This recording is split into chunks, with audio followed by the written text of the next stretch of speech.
ওয়ালাইকুম আসসালাম।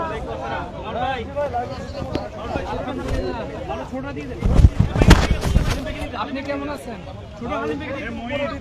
আলম ভাই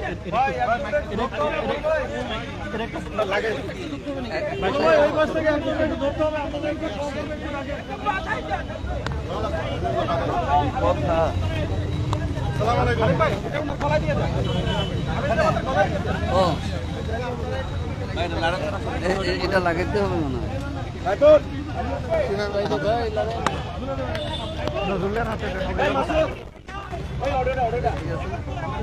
নজরুল এটা তো লাগাইতে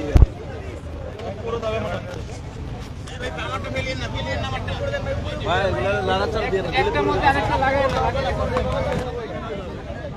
দিয়ে দিলে পড়ে যাবে।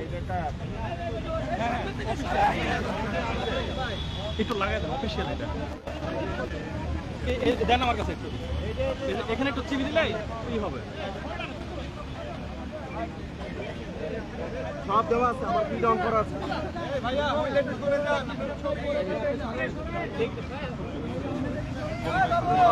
আপা একটু রেকর্ড দিতে বলেন রেকর্ড বলছি তো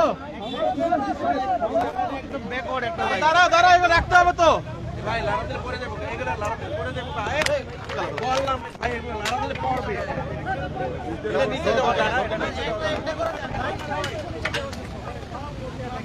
মারা নিজেরটা রাখতে গিয়ে ভাই আরেকটা এই যে দুটো পড়ে গেছে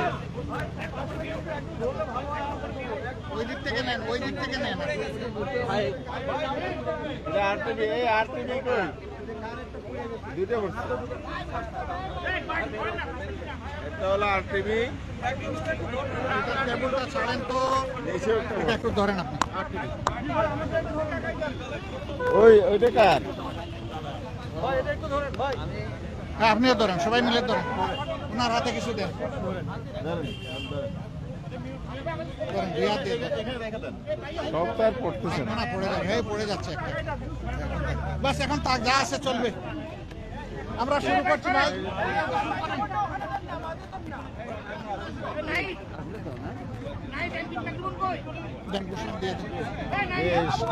সম্মানিত সাংবাদিক বন্ধুগণ, আজকে বাংলাদেশ জামায়াত ইসলামীর আমির জাতীয় নেতা ডাক্তার শফিকুর রহমানের সাথে মাননীয় উপদেষ্টা প্রফেসর ডক্টর ইউনূস এবং তার সাথে উপদেষ্টাবৃন্দ মাননীয় প্রধান উপদেষ্টা ডক্টর ইউনূস এবং তার সহকর্মী অন্যান্য উপদেষ্টা আরও 3 জন ছিলেন এবং জামায়াত ইসলামীর পক্ষ থেকে আমরা এখানে গিয়েছিলাম আমির জামাতের নেতৃত্বে সাইফুল আলম মিলন জামায়াত ইসলামী কেন্দ্রীয় নির্বাহী পরিষদ সদস্য হামিদুর রহমান আজাদ আমি জামায়াতের কেন্দ্রীয় সহকারী সেক্রেটারি জেনারেল এবং সহকারী সেক্রেটারি মৌলানা আব্দুল হালিম আমাদের একটি ফলপ্রসূ আলোচনা এখানে হয়েছে।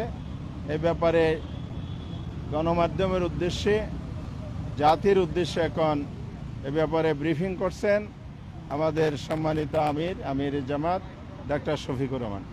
আসসালামু আলাইকুম রহমতুল্লাহ। আপনারা সবাই কেমন আছেন?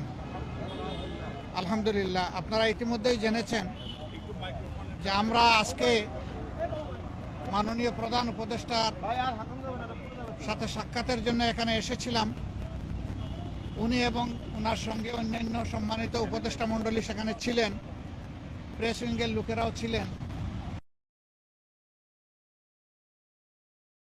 বলেছি আগামীতে শান্তি শৃঙ্খলার সাথে থেকে একটা কার্যকর নির্বাচনের দিকে আগাতে পারে সেই বিষয়গুলো নিয়ে আলোচনা হয়েছে এবং দেশ আমাদের সবার, জাতি ধর্ম দলমত নির্বিশেষে সবাই মিলেমিশে জাতীয় ঐক্য কীভাবে আরও সিমেন্টেড করা যায়, প্রশাসনে আরও কীভাবে গতি আনা যায়, এই সমস্ত বিষয় নিয়ে আলোচনা হয়েছে। পাশাপাশি আলোচনা হয়েছে দ্রব্যমূল্যের যেটাতে মানুষের কষ্ট হচ্ছে এইটাকে লাঘব করার জন্য মানুষের সামর্থ্যের ভিতরে দ্রব্যমূল্যকে নামিয়ে আনার জন্য কী পদক্ষেপ নেওয়া যায় সেই সমস্ত বিষয় নিয়ে আলোচনা হয়েছে। আগামীতে রমজান মাস আসছে, এটাকে সামনে রেখে অসাধু ব্যবসায়ীরা যাতে বাজারে কৃত্রিম সংকট সৃষ্টি করতে না পারেন, এই সমস্ত বিষয়ে আমরা পরামর্শ করেছি। এর পাশাপাশি আইন শৃঙ্খলা পরিস্থিতি নিয়ে অনেক আলোচনা হয়েছে, দেশে সম্প্রতি ঘটে যাওয়া কিছু বিষয় নিয়ে আলোচনা হয়েছে। এই সকল আলোচনায় আমরা একমত হয়েছি যে দেশবাসীকে সাথে নিয়েই দেশকে সামনের দিকে এগিয়ে নেওয়ার চেষ্টা করতে হবে। স্বার্থবিরোধী কর্মকাণ্ডে যারাই জড়িত থাকবে তাদেরকে অবশ্যই আইনের আওতায় আনতে হবে। আইনের আওতায় এনে দেশকে শান্তি শৃঙ্খলা ফিরিয়ে দিতে হবে এবং এর জন্য প্রয়োজন হচ্ছে সর্বোচ্চ দল মত ধর্ম ভিন্নতা থাকবে, এটা খুব স্বাভাবিক, কিন্তু জাতীয় স্বার্থের জায়গাগুলোতে আমরা যেন সবাই একমত থাকতে পারি, ঐক্যবদ্ধ থাকতে পারি। আপনাদের মাধ্যমে আমরা সেই আহ্বান জানাই এবং আমরা সেখানেও এটা তুলে ধরেছি। তো এই ছিল মোটামুটি আজকের আলোচনার বিষয়বস্তু। আমরা এখন বিদায় নিতে চাই। আপনাদের একান্ত জরুরি কোনো প্রশ্ন থাকলে করবেন, আদারওয়াইজ আমাদেরকে ছুটি দিলে খুশি হব। না না, ওই রকম ডেফিনিট কোনো আজকের প্রেক্ষাপটটা ঠিক ওরকম ছিল না, এই জন্য ওই ধরনের ডেফিনিট কোনো আলোচনা আমরা করি।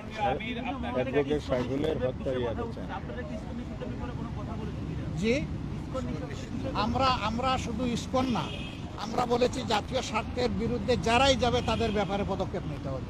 মাননীয় আমির গতকাল বিএনপির একটি প্রতিনিধি দল প্রধান উপদেষ্টার সাথে দেখা করে দেশের সাম্প্রতিক পরিস্থিতিতে উদ্বেগ প্রকাশ করেছেন। জামাতের পক্ষ থেকে কি এরকম কোনো উদ্বেগের কথা বলা হয়েছে কিনা? আর দ্বিতীয় কথা হলো যে বিএনপির পক্ষ থেকে সকল দলকে নিয়ে একটা জাতীয় ঐক্যের কথা বলা হয়েছে এবং বিএনপি বলেছে নির্বাচনের একটা রোড ম্যাপ। এই তিনটা কি আপনারা বলেছেন কিনা? না, জাতীয় ঐক্যের কথা তো অবভিয়াসলি এসেছে এবং আমাদের উদ্বেগ নিয়েই তো আমরা আলোচনা এখানে বসেছি। সেই উদ্বেগ ওই অর্থে নয় যে হায় হায় দেশ বলে গুল্লায় গেল, বিষয় তা না। বিষয় হচ্ছে আমাদের দেশের শান্তি শৃঙ্খলা কারা ধ্বংস করতে চায় তাদেরকে চিহ্নিত করতে হবে এবং ঐক্যবদ্ধভাবে এটার মোকাবেলা করতে হবে জাতি হিসাবে। যে আর কিছু নির্বাচন নিয়ে আপনাদের না, আমি বলেছি, অলরেডি বলেছি এই ব্যাপারে উত্তর।